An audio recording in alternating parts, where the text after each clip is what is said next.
Power Trip Morning Show. I am live in Cleveland, Ohio, just awaiting the arrival of Ben Lieber, who's back in the studio with the rest of the guys, bringing you the Power Trip Morning Show from St. Louis Park. Big hour on the Power Trip Morning Show, as you guys well know. No Tommy Olson today, but still the best day of the week because Ben's here, and we'll have .com Tom Pelissero join us by phone for the first time in what will be a season-long run, thanks to our friends at Bell Bank. So thank you, Bell Bank, for coming to the table with us and making this happen, because we love us some .com Tom. It's going to be fun, Ben.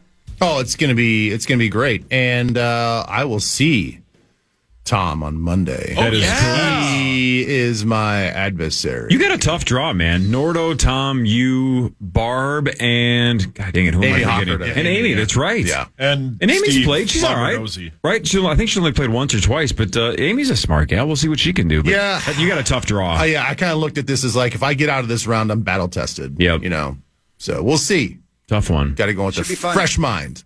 Yep. And, before I forget to bring this up, by the way, before we get into the news and everything else, Ben, I was watching the Trevor Bauer thing you were talking about on Twitter during a break a couple of segments ago. Trevor Bauer, a pitcher who is now down in the Mexican leagues, is that where? Yeah, I think so. Yep.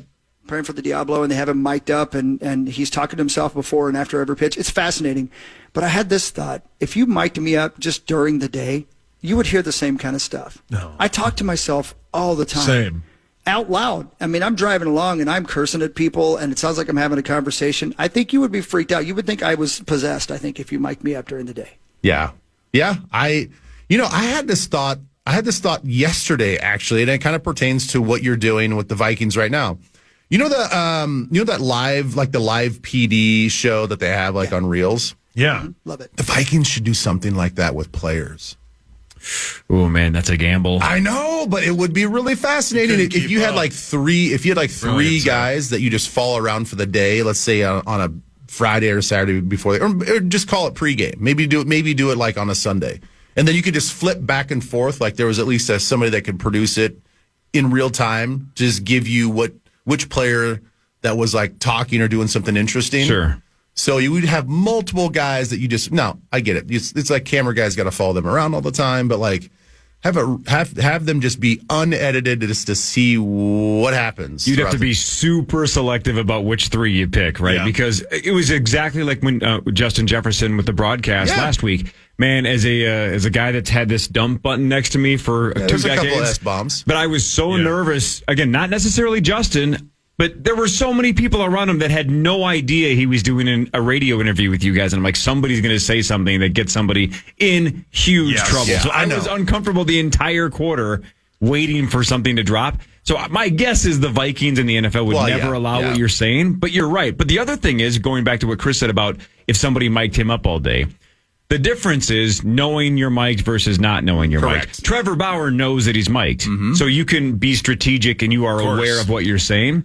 The true test would be somehow miking somebody up and they have no idea that you're listening in. Then you're getting the true psycho thoughts, right? To your point, Chris, if you talk to yourself now, but then I mic'd you up and you knew you were being listened to by everybody, you would say different things. Yeah, it's true. You're Very different things. Very different things. Extremely different things. Yeah. You would act not completely different, but you would always be filtered if you had a mic. Always. Of course. I love that live MV idea. That'd be great. Live MV. Let's I like go the to name. Edina now at Jerry's, where Brian O'Neill is shopping for groceries and has run into a local radio personality. Yeah, every time I go into Jerry's, I'm like, I think we're going to see Ben. And my wife will go, you're obsessed with him. Leave him alone. Yeah. But you could pick the right guys. If post-practice, right, just say, we're going to follow these 3 guys for the next 6 hours on their daily lives. Yeah. They know they're mic'd up, so that part's censored in a sense, right? But then they just go about their day. Oh, people would watch that. Oh, right? Yeah, people would watch that for sure. People watch our 8 o'clock hour. Yeah. You know what I mean? The Wild have a show called Becoming Wild, and they basically do that with the players, and it's really good. It is really good. It's edited, but still, it's more like a Hard Knocks thing, but it's fantastic. That is really good. I think the live part of it would be the difference, right? It would... Now, I get it. You're being a little selective. Like, you know that, it might be a little bit delayed because of course, you don't want to have guys swearing the whole time. But I think the idea would be it's raw. It's not produced in a studio, 2 weeks after said event and then they push it out. It's like, no, we're just going to flip back and forth between these players' lives. That I don't- idea is literally the greatest idea I have ever heard in my life. That's a Not great bad. idea. Well, thanks. It really is. It's going to take some time. It'll never happen. I get that. What about if we did that here with the power trip? Let's go to Edina now, where Sauce is in his 4th hour of Madden. He's brilliant. Oh my gosh, I thought you were going to say something Thank else. God you said I Madden. really Oh. thought you were going to say something else. Well, he did say 4 hours. There's no He chance. said, nah. No. I was like, there it There's goes. no chance. Yeah, man. Yeah, that'd be Good great. for Madden. Should we do some news? Let's do the news. Yeah. This is KFAN News with Chris Hockey, presented by the St. Paul Saints. St. Paul Saints are on the road as we speak playing baseball, but they'll be back at CHS Field sometime soon. When they do, get your tickets to saintsbaseball.com. The St. Paul Saints gave up a pair of runs in the bottom of the ninth in a 6-5 loss to Indianapolis in Victory Field in Indianapolis history. But they're 56 and 59. The Saints send Aaron Rozak to the mound against Indy tonight. saintsbaseball.com for when they come back to town. Speaking of live police, what we were talking about a little bit earlier, that show, I forget what it's called. You just said it and I forgot already. On Patrol Live now. That's Yeah, it, there thank you go. Well, here you go. Well, several Minnesota police departments are teaming up with Dunkin' Donuts, now just called Dunkin', by the way, to raise money for the Special Olympics. Tomorrow's Cop on a Rooftop event going to take place in more than 30 locations across the state of Minnesota. Everybody who donates will also receive a free donut. The event runs from 6 to 11 a.m. tomorrow to raise money for the Special Olympics. I love the fact that the police are just leaning into the donut thing. I think that's fantastic. And just close circuit to Dunkin' Donuts. We know you're Dunkin' Donuts. You don't have to remove the donuts part of it. I love your donuts, and I love your coffee, too. Just stick with Dunkin' Donuts. That's how I know you. You got to make the donuts. Cool? All right. Could somebody run down the hall and go, stop, Zach? He started sprinting. Could somebody tell him it's Cop on a Rooftop? Oh, yeah. Tommy's already there. You know what? 6 of one, half dozen of the other. Yeah. It's cool. What? Zach, Sorry, Zach. I'm not good at pronouncing you things. I misheard apologize. what Chris said, buddy. Yeah. I play that every year around December. What? Your Christmas is so much A new rule from the FTC will ban marketers from using fake reviews generated by AI. The Trade Commission said Wednesday that the rule takes effect in October, will also forbid marketers from using bots to inflate their numbers of online followers. All 5 commissioners voted to adopt the rule. FTC Chair Lena Khan said in a statement that fake reviews not only waste people's time and money, but also pollute the marketplace and divert businesses away from honest competitors. Here's the thing about that, guys. I've seen many, many things where people are like, I'm so upset because it's obvious that image on that poster was generated by AI. I have an uneducated eye, obviously. I can never tell the difference. Can you guys? Have you ever seen something like that where they're like, this was obviously AI, and you're like, how in the world is that obviously AI? I think in tell the some digital photos, yes, if you really stare at it, if you really look at it and analyze it, I think you can see like, well, everything seems too smooth and too like everything is like contrasting perfectly. I don't know. I feel like you can if you like really care enough to look. And maybe my eyes just aren't good enough. I'm not kidding. Maybe my eyes aren't good enough to see it. If it's a person, you can easily tell because AI doesn't do the fingers. The hands, Yeah, they can't. There's like extra fingers and stuff like that. Tommy has no problem with it, but Brilliant. How about all you have to do now is if you see something on social media you don't like, you just go, that's got to be AI. Yeah, Right. correct. Yeah. And then you just dismiss it. Yeah. It's just gone. Easy dismissal. Yep. I believe I read the other day there's not one but 2 television game shows about to come out that feature AI as part of the game. Have you guys seen that? No. Yeah, look that up. 2 of them were Jeopardy like, did it years ago, kind of. That What do you mean? Watson. How? IBM Oh. Watson. That was like the original AI. But yeah, this is. I don't know how they're incorporating on these 2 new shows, but if memory serves, and I just read it in passing the other day, and I was high as a kite. Yeah, it happens. I believe it, like, you have to determine which one is AI or something like that, and they have, I don't know. So look it up if you would, somebody. I think there's not one but 2 different game shows on television that are coming that feature AI in a prominent role. scary. Yeah. I'm still so confused on what is AI and what's not AI. I feel like they're just using it. It's like it just got a tech buzz term. Say like, oh, this product has AI built in. It's like, or is it just software? I don't know. Our phones have just a whole bunch of software on it. The learning aspect of it, the machine learning aspect of it. Well, that's what I guess my point is, like, can you just... I think people are really loose. The companies are really loose with the term AI. Am I to believe that all these companies all of a sudden have AI built into their technology? Or is it just like really smart software? It's like when all these companies had that cybersecurity software that took down half the world that morning. They all just it's like Amazon Web Services. It's like Google Cloud. Like it's a couple of companies that they all buy into to get access to those resources. Sauce, what steps has iHeartMedia taken when it comes to artificial intelligence? What do we use AI for here in this building? What does iHeart use AI for in the building? That is the correct question, yeah. Currently? Yeah, currently. Yeah. Probably my job soon. It'd be cool. Meat Sauce Robots AI. Yeah. It'd be cool if we just worked on intelligence, and then we'll get to the artificial part later. Yeah, that's pretty We got plenty of artificial here, too. Yeah, there's a show, The Circle, on Netflix, which is already a show. I guess the new season, there's a AI contestant. I've seen that, never clicked on it. Don't know how that game works, The Circle. I've seen that's the deal. So one of them's an AI, and you got to determine which one it is? Yeah, his name is actually Max. He's a single guy with a dog, and he's a dad. Oh, my God. Well, am I? Are we living in a... I think I did a circle with a Max. Dear... Wait, hold on. God. Your dog. Take it down. You signed an NDA, Zacho. Hell of a game. I'll see you in court. Were you guys on the roof for that, too? Yeah. Yeah. Well, not if the cops were up there. I wasn't. And lastly, today in the news, the founder of Famous Amos Cookies has passed away. Oh, so good. Not that Wally he's dead. Amos was 88 years old. He successfully launched a cookie empire after opening his bakery on Hollywood's Sunset Boulevard in 1975 when bite-sized cookies were still a novelty. How big were the cookies back then? The chocolate chip cookies were developed from a family recipe and helped make him a pop culture icon. He appeared as himself on The Jeffersons and on Taxi, and later had a cameo in the sitcom The Office, which I do not remember. He did, yeah. It was one of the final seasons. And then I didn't know That's that. why. Aaron thinks his name is Famous, so she addresses him as, excuse me, Famous? Yeah, he played himself. Paul, his name was Famous Amos. If you started a cookie company, what would you call yours? My cookie company would be called Paul's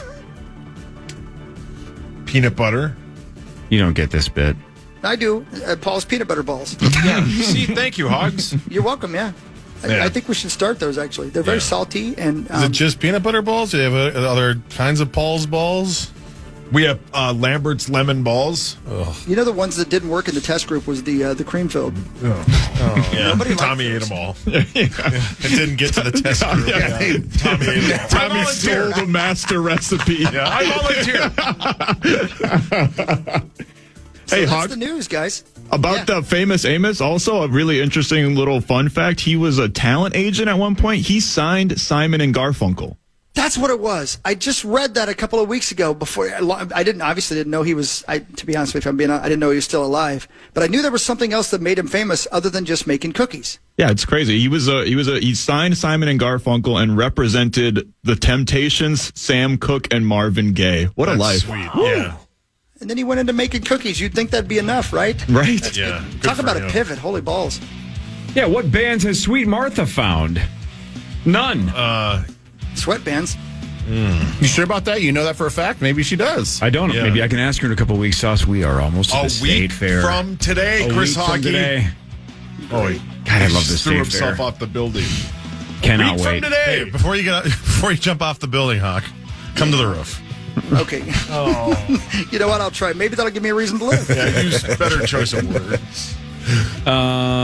Sauce is going to walk us through sports in a second. .com Tom in about 20 minutes. Ben Lieber is here. Parker Fox in a little bit as well. This is the Power 2 Morning Show on the Fan. The Fan. Head over to our contest page and enter to win a massive Green Day prize pack, including 2 100-level tickets to their show on August 17th, Punk Bunny Coffee, and a custom Green Day skate deck created by Familia Skateboard Shop. That's KFAN.com, keyword contest to enter.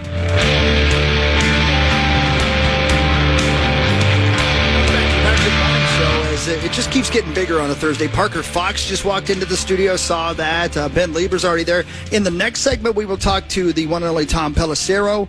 We'll get him on the phone for the first time for our run of the season with him, thanks to our friends at Bell Bank. So lots to get to on the show as I'm live here in Cleveland, Ohio, just waiting with bated breath for Ben to get here. And Ben, speaking of waiting with bated breath, I would encourage you to tune into Paul Allen right after we're done today at 9 a.m. because the interview he did with KOC and Kevin Stefanski at the same time yesterday, right after practice ended, not only was it fun, but I thought it was fascinating to listen to and watch two head coaches whom basically we've known since they were babies, or at least we've watched them grow into becoming head coaches at a very young age. It's a great interview. Paul did a great job, and it was really cool to see those two and listen to those two talk to each other and discuss how their teams are going and everything. I'd encourage you, 9 o'clock today, right after we're done, Paul Allen with KOC and Kevin Stefanski at the same time. Yeah, I'm going to do that. And I'm going to guess the obvious that those two guys have a ton of respect for each other, and probably actually really get along when they go to the coaches' meetings and all that stuff, and all the coaches can kind of let their hair down a little bit and not feel like they're,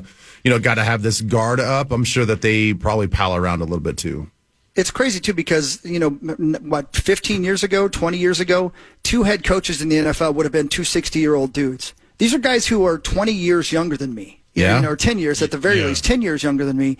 And they're head coaches at the highest level. I mean, Stefanski's a 2-time coach of the year in the NFL, right? Yeah. I mean, it's really fun. And they have some things in common. Like, they came into the league at basically the same time in different ways. So, again, 9 a.m. today, PA with Stefanski and KOC at the exact same time. It's a lot of fun. Make sure you tune into that. That'll Hi, be Parker. great. Hi, Hawk. How are you? I wish you were here. I miss you, man.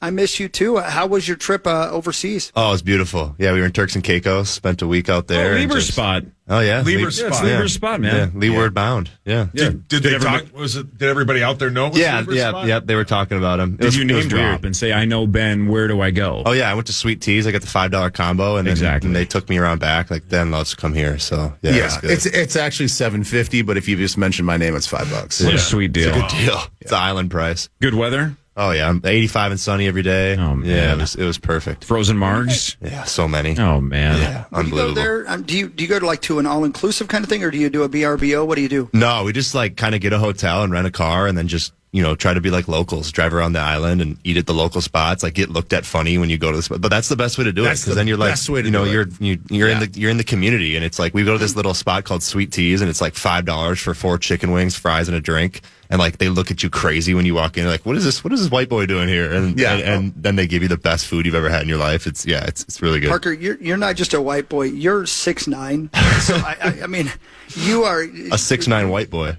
Yeah, that's what I'm saying. Where I would guess wherever you go, you get that look from time to time from everybody going, my God, that's the tallest man I've ever seen. To see a restaurant like that must be something else. I did not hit that button. Obviously, he did. Corey did. He thinks you're a freak. I think you're a bastard.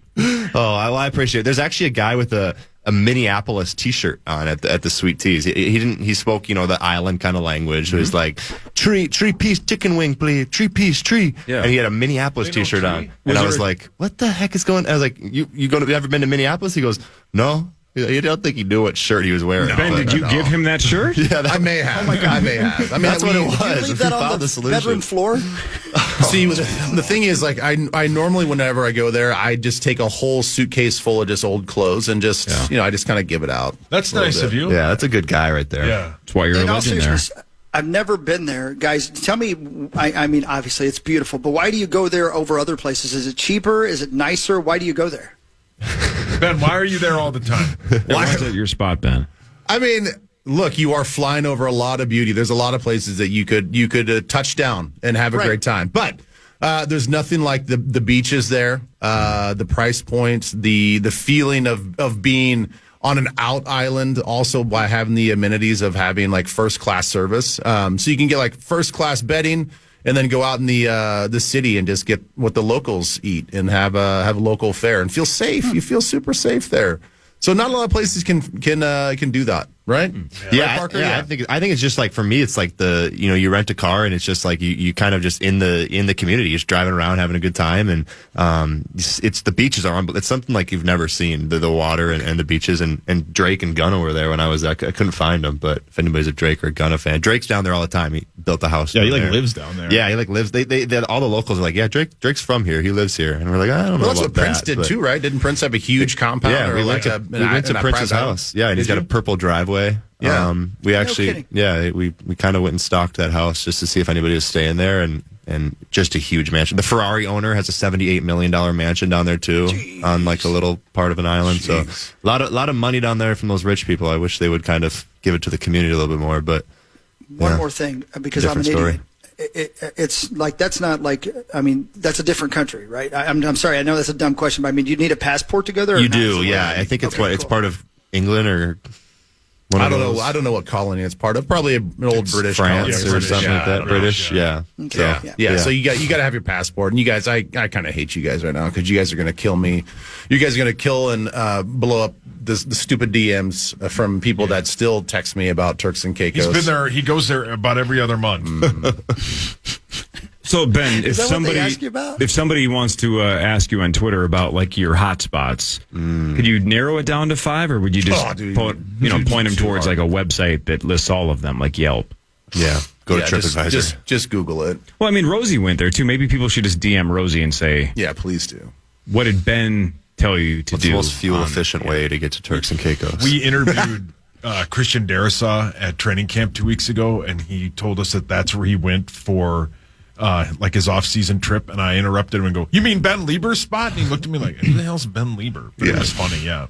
He didn't say had to that. do the bit. Thanks, guys. Yeah. No, he didn't say that, but the look of him was like, "Okay, buddy, relax." We got to do Parker, sports real quick. Oh, sorry. Go ahead, Chris. Now we got to do sports real quick because we have .com Tommy's ready at 7:40. So we should roll into that. All right, Sauce. Quickly, Time for Fan 5 on the Power Trip, presented by All Around Property Preservation. This is, thank you. This is only going to be positive stuff. Today, Hogs Daddy, we get the Wolves schedule. Ooh. I can't wait. Today, wild tickets go on sale, Zacho. Oh, boy. I also read Gartzy's tweet. Yeah, no, I'm just reading Gartzy's tweet. And then the Lynx are back at it tonight when they host Washington Mystics at Target Center. The Lynx are 17-8. That they are a 7.5-point favorite. So there's some positivity for you. And there you go, man. To add on to what Gardsey said, the Gophers open their season 2 weeks from today at North Carolina, against North Carolina at Huntington Bank Stadium. Game time is 7, pregame is at 5. Let me tell you guys a little something I just found out. Do you know who's going to be joining us? Joining us not only the morning of the first Gopher game, but also at Tommy Olson's, what do you call it? Tailgate? Tailgating. Do you know who's going to be joining us? Parker. Allie Elise. Wait, no, wrong one. What's her name? What's our friend who? Allie Ray. Allie Ray. I'm sorry. Allie Ray. Oh, gotcha. Dom's girlfriend is joining you guys. Congratulations. She probably will too. I looked at you, Sauce, like, I was so confused because you guys didn't react. Yeah. No, Allie Ray. Probably Allie Elise too. What? Yeah, I know. I'm sorry. I thought Dom would have told me that. I don't know if that'd be Sauce to react. I was like, duh. Yeah, I thought I was. Oh, like, damn, we're really scrolling down the context, huh? Yeah. I don't know if you guys know what I'm talking about, but I knew you were trying to go, Hawk. I knew you were trying to go. Thank you. Yeah. Allie Ray's coming into town. She's going to join us that morning in studio and then going to join us at the tailgate that night before the game. I think Amy Cove is going to be there, too. Spicy. Well played. I'm sorry, I'm an idiot. I'm what can I say? But anyway, she's coming into town. It's going to be fun. I thought you guys would be more excited, and I was so surprised that you weren't. Yeah, Can you guys see me on the screen right now? Congrats, Dom's girlfriend's going to be there. Look at that. That's hot. I can't see it. Hang on. No, I don't have the screen. I'm looking up famous people that have been to Turks and Caicos, and the number one guy is Ben Lieber. Oh. He leads the website. Weird. Yeah, top of the It's above the Ferrari guy. President Bill Clinton and Hillary Clinton, and then Ben Lieber. He's got the key to the country. Yeah. Do you hang out with the Clintons? No, I do not. Oh, okay. No, I do Turks not. and Caicos? Definitely don't want to say you're hanging out with the Clintons on an island. That is very much a capital N-O. Hey, Sauce, if you buy cookies on Turks and Caicos, They're just called Amos because that's Famous Ben. Nobody calls him famous. Nobody's more famous than Ben on Turks and Caicos. Right. Yeah, they love him. Wow. Well, it's your spot, man. Do your Twins thing real quick, if you don't mind there, Saucy, so we can go break. The Minnesota Twins yesterday, they lost to the Royals 4-1. The Twins had 7 hits but couldn't get a couple of more runs. Varland went 6, scattered 8 hits, 3 runs. The Twins battle the Rangers tonight in Texas. Game time is 7:05. Bailey Ober goes for your Twins, and that's Twins News brought to you by Quantum Fiber. All right, so .com Tom every Thursday at 7:40, thanks to Bell Bank during the football season, to break down all things Vikings and NFL, and obviously a lot of Vikings news the last 48 hours or so. We'll ask him about all of that with Ben Lieber, Parker Fox, .com Tom, and the Power Trip after this on The Fan.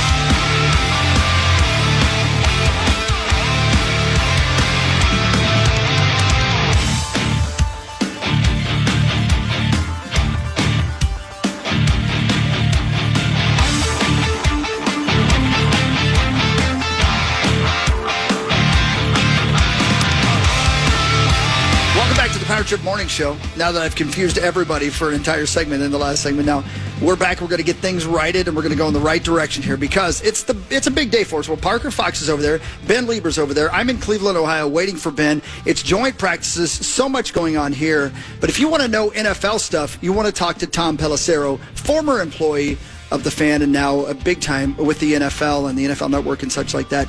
And for the first time in our run here in the football season, joining us now, thanks to our friends at Bell Bank, Tom Pelissero. Tom, welcome back to the Power Trip Morning Show. It's great to have you on. How are you, buddy?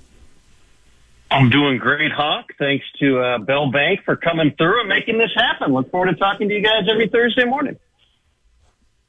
Yeah, it's going to be sweet, man. We're super pumped to have you, dude. And we were just talking about it a segment or two ago. You have to come back on Monday anyway. That's right. I will be there.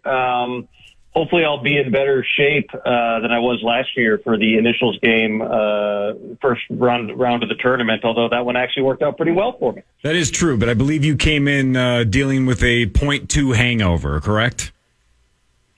I may or may not have had a few cocktails with members of a coaching staff that was in town, and it was a battle. Not gonna lie to you, it was a battle to get in there, but sometimes you got to play hers. Yeah. Well, all right. So every Thursday during the football season, around 7:40 or so, Ben Lieber, it's going to work out nicely because you're here every Thursday at 7:40 as well, which will be nice. We'll talk Vikings year round with .com Tom Pelissero. Obviously, Tom, in the last 48 hours or so, lots of Vikings news.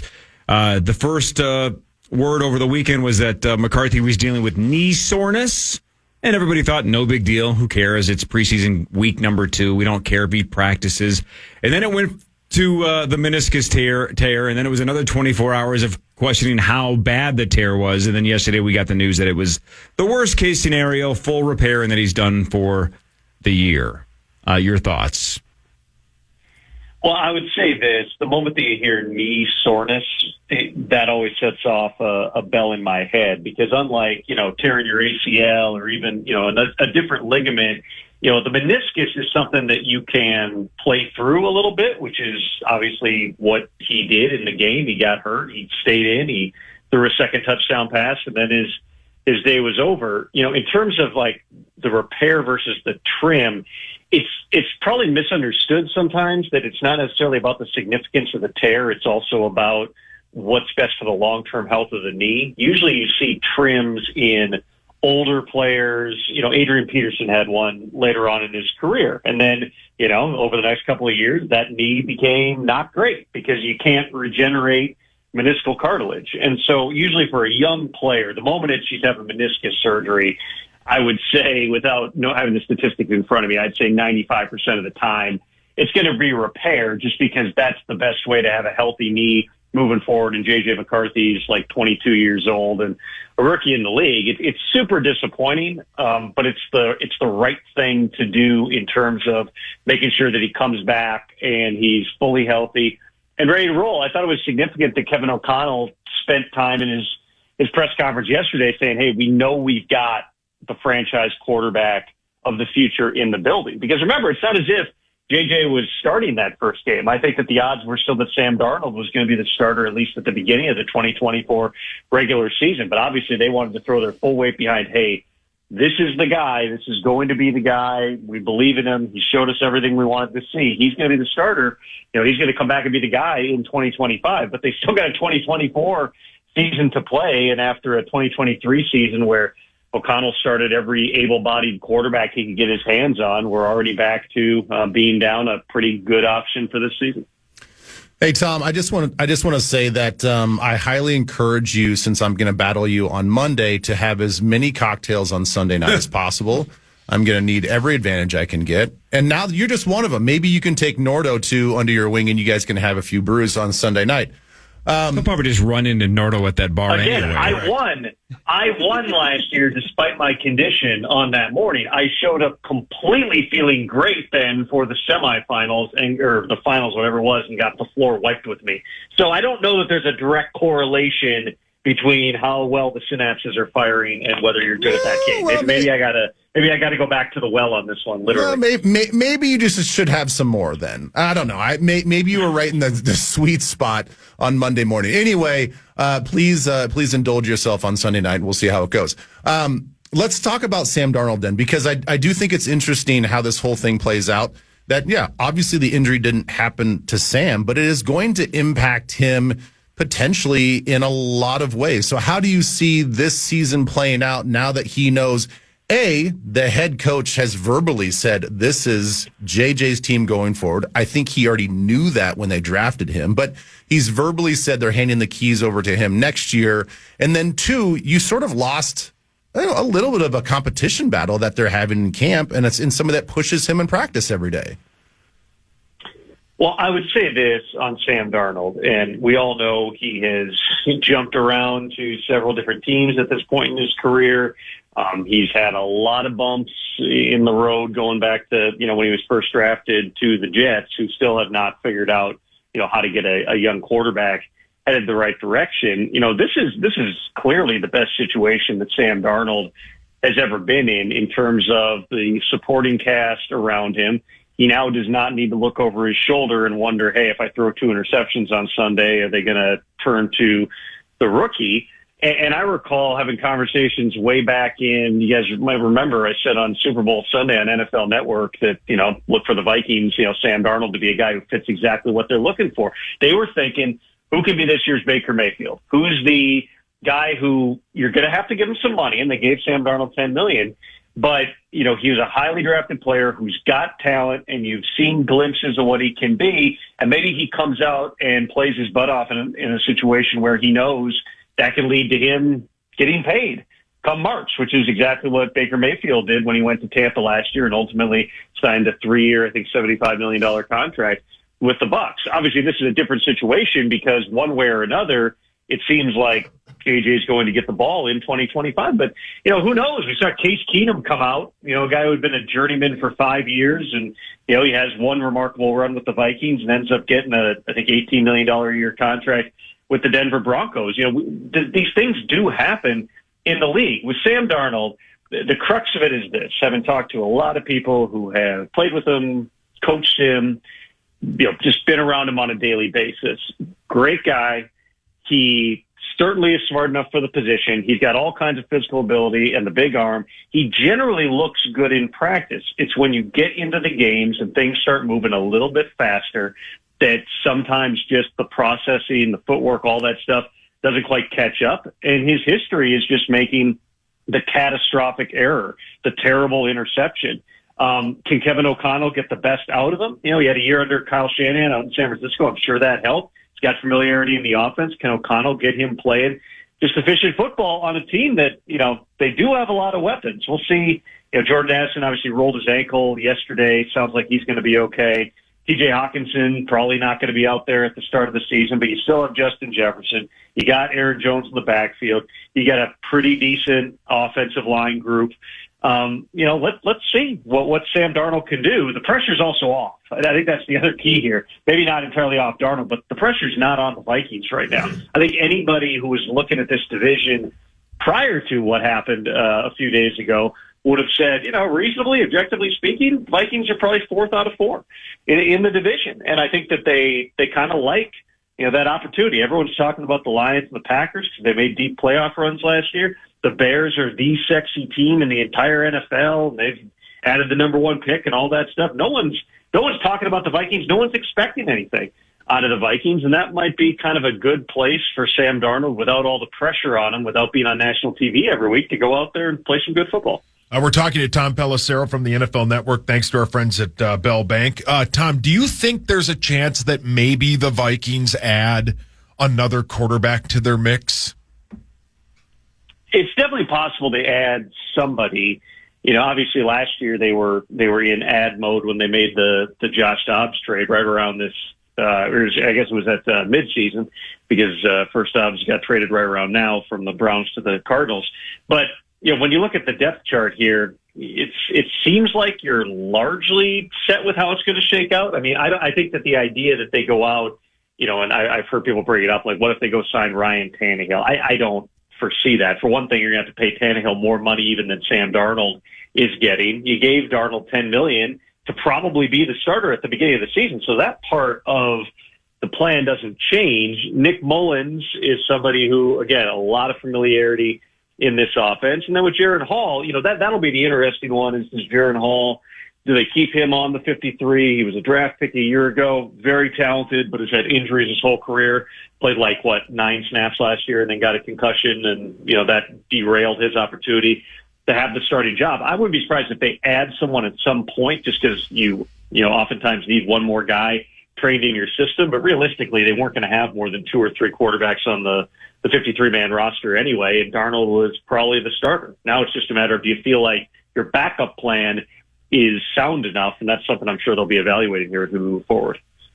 Hey, Tom, we're talking about quarterbacks and potentially adding a quarterback. What about potentially adding Stephon Gilmore, the cornerback, to this defense? And we all know, for a lot of reasons why we are, struggling for depth and quality players at the cornerback position. But I think we all feel like the defense as a whole has gotten younger, more athletic, a little bit better. They're going to pressure and all that stuff. What's the vibe with Gilmore right now? Well, I think that some people overstated it in terms of, he's taking the visit, that means he's going to sign. Gilmore is a very thoughtful guy. He's one of my favorite guys to talk to in the league. He's very patient. And what Stephon Gilmore cares about at this point is legacy. He cares about having the opportunity to go somewhere and win games and compete for a Super Bowl and try to polish, what could be a Hall of Fame type of resume. So, realistically, he probably was looking at this and thinking Darnold's going to be the starter anyway. I do wonder, I don't know this, but I do wonder if the J.J. McCarthy injury impacts him in some way, that maybe he, doesn't regard the Vikings' chances as highly now. We'll see. They clearly have a need at the position. He's got familiarity with Brian Flores. He knows that defense, but this is the same guy who, before last season basically told the Colts, hey, you guys are new coaching staff. You're probably not going to win the Super Bowl this year. I want to be traded someplace I can go try to win. And they ultimately traded him to Dallas. Ironically, the Colts and Cowboys, I believe, made it the same distance because they both got into the playoffs here. But, what Gilmore cares about is the opportunity to compete for a Super Bowl. Does he feel like he has that in Minnesota? That's definitely going to weigh in on his final decision here. Hey, Tom, what's the latest you've heard on the Jordan Addison injury? So the Browns actually posted video of the play where the injury happened, and you can see he kind of just gets rolled up from behind. It's a little bit of an awkward thing. It sounds like it's an ankle sprain, maybe a mild high ankle sprain. Not anything that's going to be a long-term thing that they're concerned about here, but. Certainly I would anticipate he's not practicing today, and he's probably not going to be out there for, the near future here. Is he ready for week 1? Obviously, he's also got the legal cases hanging over him. Those generally, in terms of NFL discipline, they don't get resolved prior to the court process playing out. So there's a lot of different moving parts with Jordan Addison. But, for the initial fears, I know that sometimes we see, a guy was carted off and you're thinking, he's strapped down to a backboard and, having to give a thumbs up to make people let people know that he's okay. If there's a lot of facilities around the league who in camp, especially when you're at a joint practice, you're just so far away from the locker room or the training room that they just put everybody on a cart. That's kind of what it sounds like with Addison. I know he couldn't put a lot of weight. He tried to put weight on it, couldn't really do it. But it sounds like this is we're dealing with a sprain here. And so there's optimism. It's nothing serious. Couple final points for Tom Pelissero of the NFL Network. Speaking of that, Tom, a week or two ago, you basically were doing that nationwide tour where you went to a different camp every day. And over the course of you covering the NFL over the last couple of decades now, you've been to, I assume, them all. Who does camp the best? And why do you think that somebody stands out? Well, it's a great question because, you got the selfish answers and then you've also got the answers like for fans or players. I'd say, one of the best settings in the league is Seattle because you're right on Lake Washington. It's perpetually, despite, all the stereotypes about and truth about Seattle weather, usually late July, early August, it's like 75 and sunny and a nice little breeze. Like that's a pretty good spot to be in. I was really impressed with the Chargers' new facility, the Bolt out in El Segundo, California. They just started that. They've got a club level on the top floor that they're selling like 400 exclusive memberships to, where it's just like a country club. It's a really unique thing. And obviously, they got a lot of energy coming through that building right now with Jim Harbaugh. I mean, there's every version of this. There's only like 6 or 7 teams that still, do the old traditional, like the Vikings went to Mankato where you go to the small college. That used to be the whole league. I think I went to almost all of them this year. The Steelers still go to Latrobe, Pennsylvania, which is like an hour and a half outside Pittsburgh. The Chiefs go to the surface of the sun in St. Joseph, Missouri, where it's always 100 degrees, and there is not one bit of wind. The stadium's kind of set down into the ground where the practice field is where they work, and so there's never any wind out there, and it's an absolute just, sweat monster. The Colts go up to Westfield, Indiana, after, several different iterations of the places in Indiana that they've gone. I know everybody hates to talk about it, but the Packers have a pretty cool setup too. I mean, their facilities are second to none. There are more fans every day just hovering around that place than anybody else in the league. The bike riding is, cool when you get an opportunity to see that. I just always find it fun when you bounce around all these different camps. You see a lot of teams consecutively and kind of get a feel for, the players and things like that. But you also get a feel for like the excitement level around certain teams. And when you walk into, like a Detroit Lions camp on a random weekday, and you remember what it was like when they were not good, and now they're out there and they sold out every single ticket within 10 minutes of them being posted. It's awesome to see. It gets you excited about what we're rolling into, which is 3 weeks from tonight, regular season football. How about that? All right, Tom, I just wanted to say, not really a question, but I just want to say welcome to the Bell Bank family. Happy to have you. And number 2, have as many martinis as you want on Sunday night. I'll see you on Monday. Thanks, again, Tom. I think it's a little dangerous. I don't know that you want to tempt me. We'll see how it goes. But yes, thank you to Todd and the whole gang at Bell Bank. Look forward to talking to you guys every week. You're the best, dude. Bye. See you on Monday.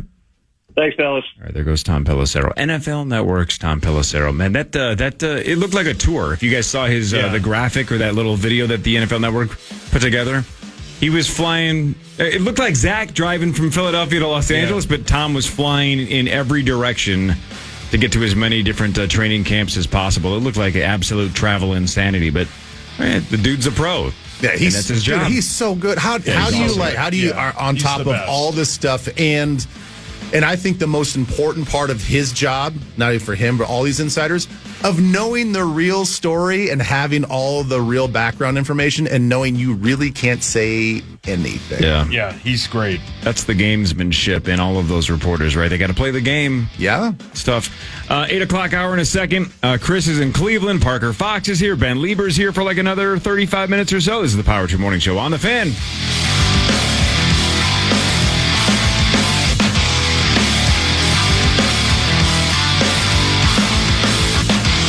Fan.